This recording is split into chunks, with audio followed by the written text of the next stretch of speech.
बच्चों, अब पाठ का दूसरा भाग देखो। सच कहती हो, दिल्ली वाले मुझको रोते होंगे। वे क्या यह नहीं जानते कि मैं भी उनको रोता हूँ। मैं तो जिंदा बैठा हूँ, वे तो बिना आई मौत पर मर गए हैं। सच कहती हो, दिल्ली वाले मुझको रोते होंगे। दिल्ली वाले, अब राजा के प्रजा तो दिल्ली में है। दिल्ली वाले मेरे प्रजा तो दिल्ली में मेरे बारे में सोचकर रोते होंगे। मैं भी उनके बारे में सोचकर इधर रोता है। मैं तो जिंदा बैठा हूँ, वे तो बिना आई मौत पर मर गए हैं। मौत मृत्यु मरणम। അപ്പോൾ ജിന്ദ എന്ന് പറഞ്ഞാൽ ജിന്ദ ശബ്ദ का अर्थ क्या है? ജീവിച്ചിരിക്കുന്നു, ജിന്ദ ജീവനോടെ, ജിന്ദ रहता हूँ। कितनों के बाप, कितनों के बेटे, कितनों के भाई फांसी पर चढ़ गए। कितनों के बाप, कितनों के बेटे, कितनों के भाई फांसी पर चढ़ गए। फांसी पर चढ़ना തൂക്കിലേറ്റപ്പെടുക। 1857 की लड़ाई में पहली स्वतंत्रता संग्राम में बहुत से लोग मारे गए। कितनों के बाप, कितनों के बेटे, कितनों के भाई और फांसी पर चढ़ गए. അപ്പം ആ യുദ്ധത്തിൽ ഒരുപാട് ആളുകൾ കൊല്ലപ്പെടുകയാണ്, തൂക്കിലേറ്റപ്പെടുകയും ചെയ്യുകയാണ്. और कितने बच्चे यतीम हो गए. कितने बच्चे, बहुत से बच्चे यतीम हो गए हैं. यतीम अनाथ, यतीम शब्द का अर्थ क्या है? अनाथ. और बाप मरने के कारण अनाथ हो गए हैं. और कितने ही बच्चे यतीम हो गए हैं. कितनी औरतें बेवा हो गई है. औरतें स्त्रीകൾ, बेवा होना विधवകളാവുക. बेवा शब्द का अर्थ क्या है? विधवा. അപ്പോൾ पति युद्ध में मरने के कारण बहुत से औरत बेवा हो गए हैं. घर लूट गए नहीं बल्कि गोद डाले गए. घर लूट गए नहीं बल्कि गोद डाले गए और उन पर हल चलवा दिए गए. हल ना कलपा. घर लूट गए नहीं. लूटना शब्द का अर्थ है കൊള്ളയടിക്കുക. ലൂട്ട്ന കൊള്ളയടിക്കുക. Loot ഗയെ നിഹി Balki ഗോദ് Dale ഗയെ. ഗോദ്ന കുഴിക്കുക. വീടുകൾ കൊള്ളയടിക്കുക മാത്രമല്ല ചെയ്തത്, കിളച്ച് ഉഴുതു മറിക്കുക കൂടി ചെയ്തു അംഗ്രേസുകൾ. അപ്പം उनके प्रजा तो दिल्ली में है. युद्ध के कारण युद्ध में घर लूट गए नहीं बल्कि गोद डाले गए और उन पर हल चलवा दिए गए. दिल्ली में जब मेरा मुकदमा चल रहा था, उसी जमाने में तबाही और बर्बादी के किस्से सुने थे.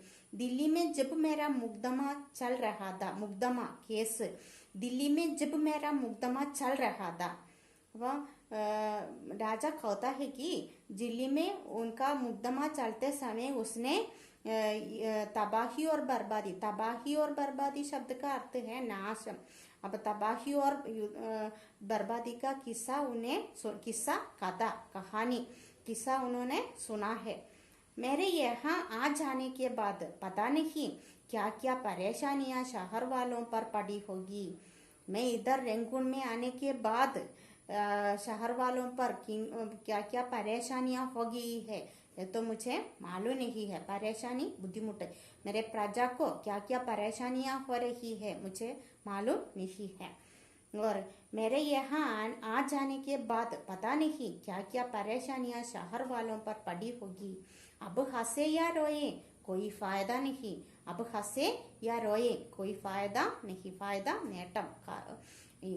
अब मैं हंसे या रोए कोई फायदा नहीं है. अब तो मैं रंगून में है, रंगून में कायद में है. हम सब काले पानी में है. काले पानी नाडु कड़तपट्टिरिक्कुക. हम सब काले पानी में है. अपने वतन दिल्ली से सैकड़ों कोस दूर. अपने वतन शब्द का अर्थ क्या है? देश. वतन देश. अपने वतन दिल्ली से सैकड़ों कोस दूर. सैकड़ों कोस നൂറുകണക്കിന് മൈലുകൾ. सैकड़ों कोस दूर. अपने देश दिल्ली से सैकड़ों कोस दूर पर है हम. और घर से जुदा. जुदा शब्द का अर्थ क्या है? जुदा अलग. घर से जुदा, ऐसा जुदा की जब जीते जी किसी से मिलने की आस नहीं, आस इच्छा आग्रहം प्रतीक्षा. അപ്പോൾ अब जीते जी ജീവനോടെ, अब जीते जी किसी से मिलने की आस नहीं, प्रतीक्षा नहीं. अब मैं तो इधर रेंगुन में है, अब तो जीते जी किसी से मिलने की आस नहीं है, प्रतीक्षा नहीं है.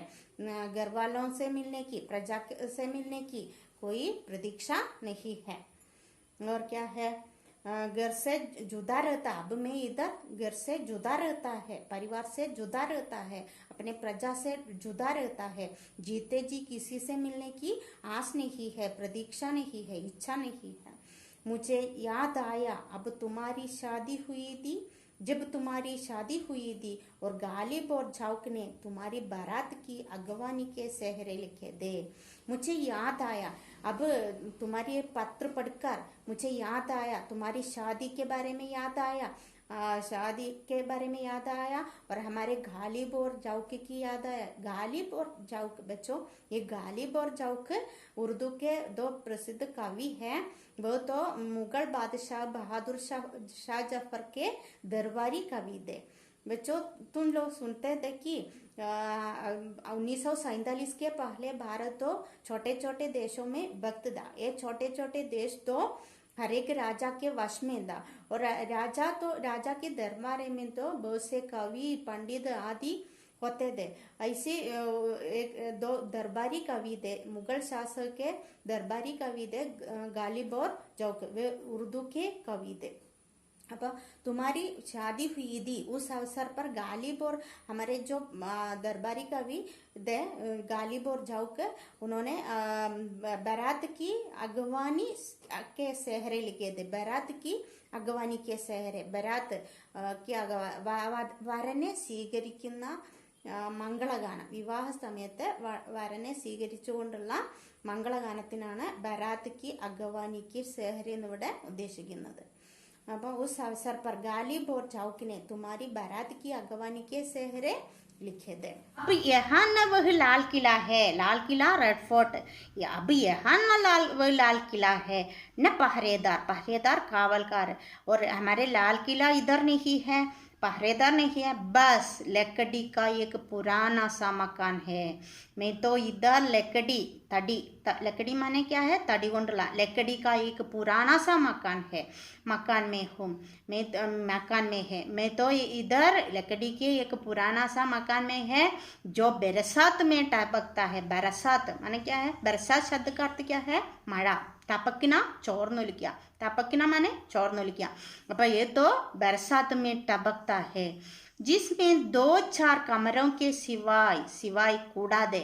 അപ്പൊ ഈ കെട്ടിടത്തിലെ ചോർന്നൊലിക്കുന്ന ഈ തടി കൊണ്ടുള്ള കെട്ടിടത്തിലെ 2-4 മുറി അല്ലാതെ ज़्यादा ഗുഞ്ചായിസ് नहीं, ഗുഞ്ചായിസ് സാധ്യത, കൂടുതൽ ഉണ്ടാവാൻ ഒരു സാധ്യതയില്ല. അപ്പം 2-4 മുറി അല്ലാതെ അതിൽ കൂടുതലൊന്നും ഇവിടെ ഇല്ല. അങ്ങനെയുള്ള ഈ ഒരു കെട്ടിടത്തിലാണ് എന്നെ ഇവിടെ തടവിൽ പാർപ്പിച്ചതെന്നാണ് ഇദ്ദേഹം ഈ കത്തിലൂടെ പറയുന്നത്.